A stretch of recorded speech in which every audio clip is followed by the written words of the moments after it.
नमस्कार दोस्तों, स्वागत है आपका हमारे YouTube चैनल अरुण शिक्षा अकादमी में। दोस्तों, आज के हिंदी के स्मार्ट सेशन में आज हम हिंदी व्याकरण और पेडागोजी से संबंधित कुछ ऐसे प्रश्नों पर चर्चा करने वाले हैं जो बेहद इम्पोर्टेंट माने जाते हैं। हिंदी व्याकरण के ये प्रश्न हर टीईटी, स्टेट टीईटी या सीटीईटी के लिए विशेष लाभदायक है और बार-बार ये पूछे जाते हैं। आप इन प्रश्नों को रट लीजिए, याद कर लीजिए और अपनी नोटबुक में इसको तैयार कर लीजिए। चैनल पर नए हैं प्लीज चैनल सब्सक्राइब जरूर करें और कमेंट में अपनी एक सुंदर सा प्रतिक्रिया व्यक्त करते हुए आज के सेशन में हम आगे बढ़ते हैं। इससे पहले एक सेशन नहीं देखे तो प्लेलिस्ट में जाकर के आप देख सकते हैं। एक प्यारा सा कमेंट करते हुए आगे सेशन में बढ़ते हैं। क्वेश्चन नंबर 1 होगा, प्राथमिक स्तर की पाठ्य पुस्तक में कार्टून, भाषण, विज्ञापन आदि बच्चों के भाषा क्षमता विकास में dot dot dot dot dot है अनुपयोगी, सहायक, बाधक या निरर्थक। तो क्वेश्चन नंबर 1 का जो राइट आंसर हो जाएगा आपका बी ऑप्शन, इसमें आ जाएगा सहायक हो जाएगा। ठीक है, क्या होगा जो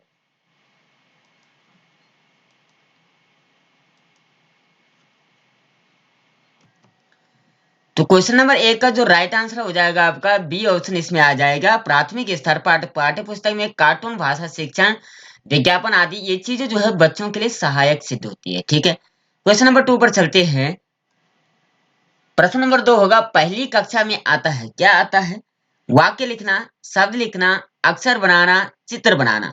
तो क्वेश्चन नंबर 2 का जो राइट आंसर हो जाएगा आपका डी ऑप्शन, इसमें आ जाएगा पहली कक्षा में क्या होता है, चित्र बनाने के लिए दिया जाता है बच्चों के पास। ठीक है, वाक्य लिखना भी नहीं दिया जाता, शब्द लिखना भी नहीं दिया जाता, अक्षर बनाना भी नहीं, बल्कि उनको पास चित्र दिए जाते हैं। ठीक है, क्वेश्चन नंबर 3 की बात करें, बच्चे अपनी मातृभाषा का प्रयोग करते हुए हिंदी भाषा की कक्षा में अपनी बात कहते हैं।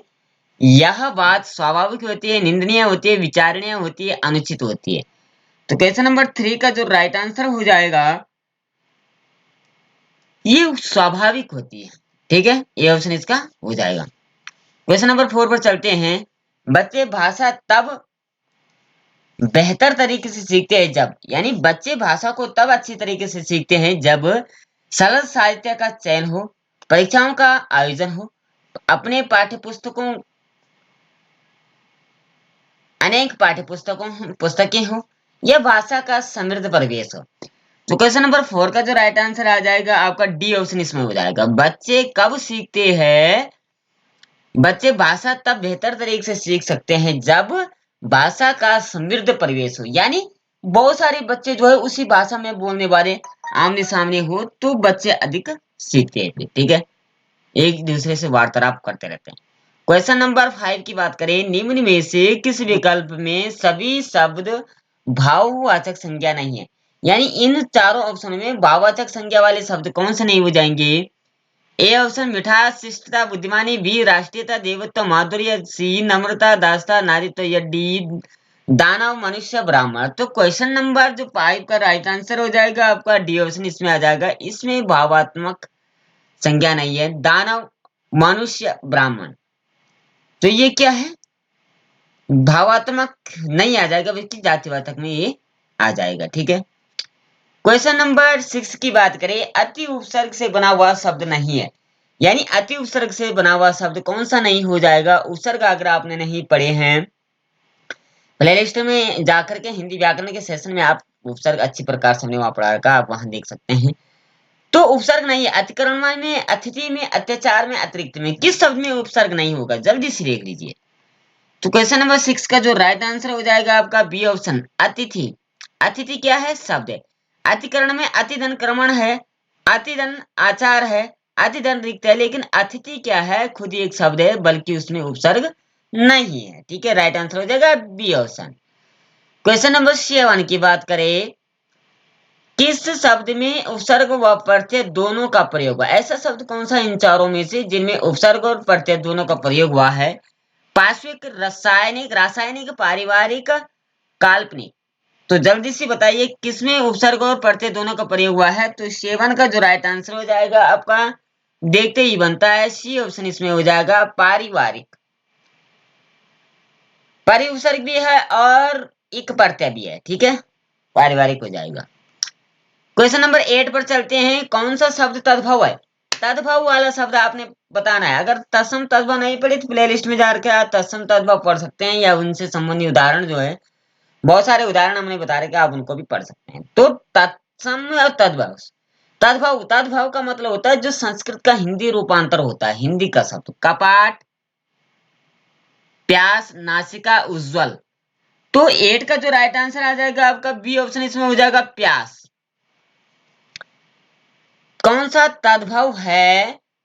तो कपाट, ये क्या है? प्यास जो है ये तद्भव शब्द हो जाएगा।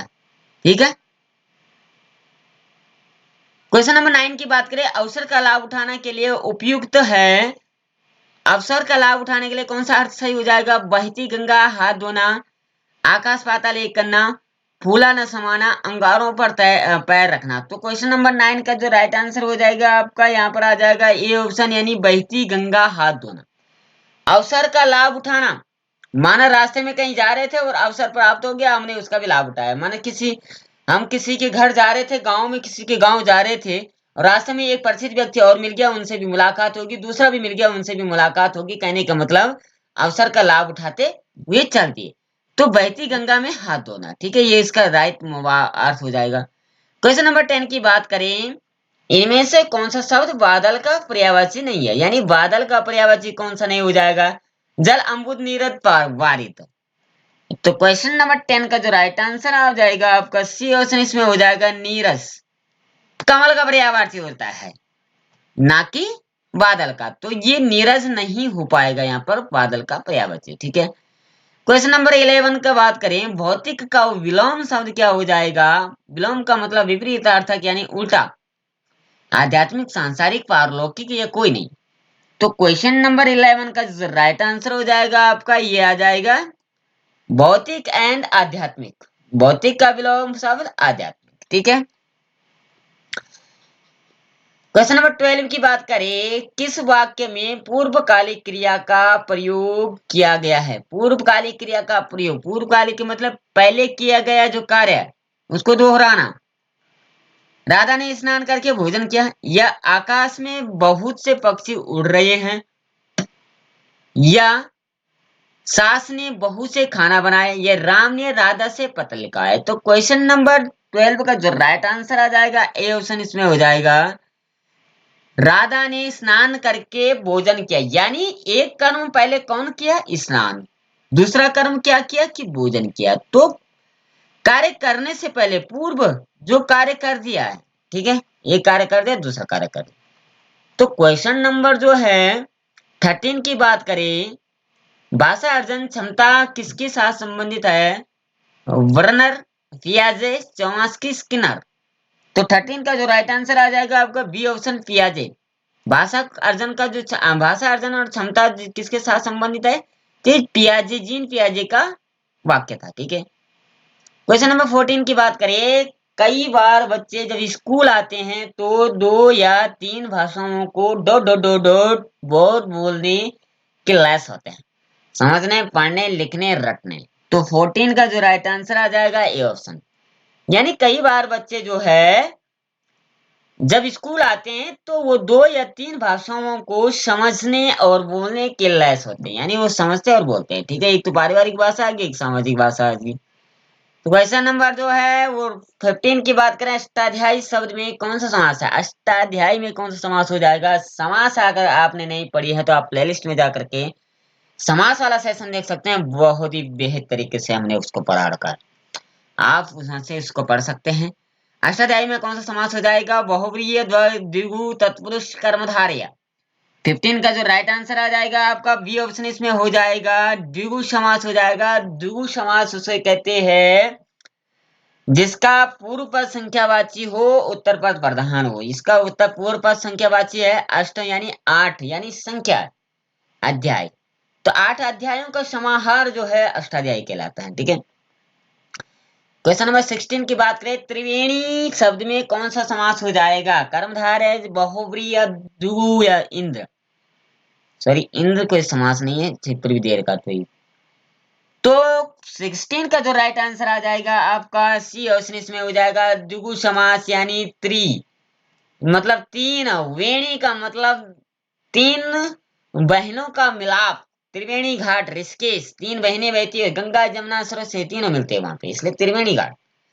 तो द्विगु समास आ गया, तीन आ गए पहले, ठीक है। क्वेश्चन नंबर 17 की बात करें, खग जाने खग की भाषा। ये जो प्रसिद्ध लोकोक्ति है, उचित अर्थ नीचे दिए गए विकल्पों से हमने सुनना है। खग जाने खग की भाषा का सही अर्थ क्या होगा? पक्षियों की तरह बोलना, पक्षियों की भाषा न जानना, पक्षी की अपनी भाषा स्वयं समझना, समान प्रतिभा वाले लोग एक दूसरे को सहराते हैं, सराहते हैं। तो क्वेश्चन नंबर 17 का जो राइट आंसर आ जाएगा आपका डी ऑप्शन इसमें हो जाएगा। क्यों होगा? क्योंकि समान प्रवृत्ति वाले लोग एक दूसरे को सराहते हैं, यानी समान प्रवृत्ति वाले, एक जैसे समाज वाले लोग एक दूसरे की भावना को समझते हैं, एक दूसरे के कार्य को समझते हैं। अगर हम किसी दूसरे स्टेट जाते हैं और हम वहाँ के बोलचाल नहीं समझ पाते, वहाँ के लोगों का हाव भाव नहीं समझ पाते, तो फिर वो क्या है, हम उनसे विपरीत होने लगते हैं, ठीक है। तो क्वेश्चन नंबर 18 की बात करें, खिसियानी बिल्ली खंबा नोचे, यानी एक और आ गया यहाँ पे, खिसियानी बिल्ली खंबा नोचे का अर्थ क्या होगा मुहावरे का? अपनी शर्म छिपाने के लिए व्यर्थ जलाना, अपने से बड़ों का पर क्रोध करना, कायरता पूर्ण व्यवहार करने, या किसी बात पर शर्मिंदा होकर क्रोध करना। तो क्वेश्चन नंबर 18 का जो राइट आंसर आ जाएगा आपका हो जाएगा ए ऑप्शन, यानी अपनी शर्म छिपाने के लिए व्यर्थ झुंझलाना, ठीक है। 19 पर चलते हैं, होश उड़ाना एक और मुहावरा आ गया। होश उड़ाना मुहावरे का अर्थ क्या हो जाएगा? बेहोश हो जाना, होश में आना, घबराना, समझ आना। तो 19 का जो राइट आंसर आ जाएगा आपका सी ऑप्शन इसमें हो जाएगा, यानी घबरा जाना, ठीक है। क्वेश्चन नंबर 20 पे चलते हैं। इससे पहले अगर चैनल पर नए हैं तो प्लीज चैनल सब्सक्राइब जरूर करें। सीटेट का सेशन हमारा चल रहा है, हिंदी पेडागोजी हम आपको समझा रहे हैं। तो क्वेश्चन नंबर 20 की बात करें, भारतीय शब्द में प्रत्यय, भारतीय में कौन सा प्रत्यय हो जाएगा? प्रत्यय हमेशा शब्द के बाद लगते हैं, प्लस के बाद लगते हैं, उपसर्ग सबसे पहले, यानी उपसर्ग प्लस से पहले लगते हैं, ठीक है। या प्रत्यय, ती प्रत्यय, ये प्रत्यय, ई प्रत्यय। तो क्वेश्चन नंबर 20 का जो राइट आंसर आ जाएगा आपका डी ऑप्शन इसमें हो जाएगा, ठीक है। ई प्रत्यय नहीं है, ई प्रत्यय बड़ी ई की मात्रा उसमें हो जाएगी। क्वेश्चन नंबर 21 की बात करें, क्वेश्चन के अनुसार डॉट डॉट डॉट डॉट व्याकरण करता है कि भाषा अधिगम करता अपने भाषा प्रयोग की शुद्धता का मूल्यांकन कैसे करे? निवेश परिकल्पना, स्वाभाविक क्रम परिकल्पना, अफेक्टिक फिल्टर परिकल्पना, मॉनिटर परिकल्पना। तो 21 का जो राइट आंसर आ जाएगा आपका डी ऑप्शन इसमें आ जाएगा, मॉनिटर परिकल्पना इसका राइट आंसर हो जाएगा, ठीक है। क्वेश्चन नंबर 22 की बात करें, मानस मंथन गतिविधि dot dot dot dot dot सहाय करती है रचनात्मक विचारों के सृजन में, मस्तिष्क पर बल देने में, प्रश्न पूछने में, प्रतिपुष्टि प्रदान करने में। तो क्वेश्चन नंबर जो है 22 का राइट आंसर हो जाएगा ए ऑप्शन इसमें हो जाएगा, रचनात्मक विचारों में सृजन करने में, ठीक है। क्वेश्चन नंबर 23 पर चलते हैं, उपागम पद्धतियों हमें क्या बताती हैं? क्या पढ़ाएं, कैसे पढ़ाएं, किसे पढ़ाएं, कहाँ पढ़ाएं? तो राइट आंसर 23 का जो हो जाएगा ए ऑप्शन। पद्धतियां हमें क्या बताती है कि क्या पढ़ाएं, ठीक है। क्वेश्चन नंबर 24 की बात करें, गौ विसर्ग वाला है, गौ धन चरती में कौन सी संधि हो जाएगी? संधि के लिए मैंने आपको हमेशा कहा, प्लस से पहले स्वर हो तो वो स्वर संधि है, प्लस से पहले व्यंजन वर्ण हो तो व्यंजन संधि है, प्लस से पहले विसर्ग संधि हो तो विसर्ग संधि है, ठीक है। तो हमने ये तो पहचान लिया कि विसर्ग संधि है, तो लेकिन विसर्ग संधि कौन सी हो जाएगी? इसकी संधि विसर्ग संधि हमने पहचान लिया, लेकिन रूप क्या बनेगा? गोश्चरति गौश्चरति गौश्चरति गहचरति। तो 24 का जो राइट आंसर हो जाएगा आपका सी ऑप्शन इसमें आ जाएगा, गौश्चरति। विसर्ग को शा हो जाता है, ठीक है, गौश्चरति बन जाता है। क्वेश्चन नंबर आखिरी हमारा होगा इस सेशन का 25 वाला, पयोधी का संधि विच्छेद।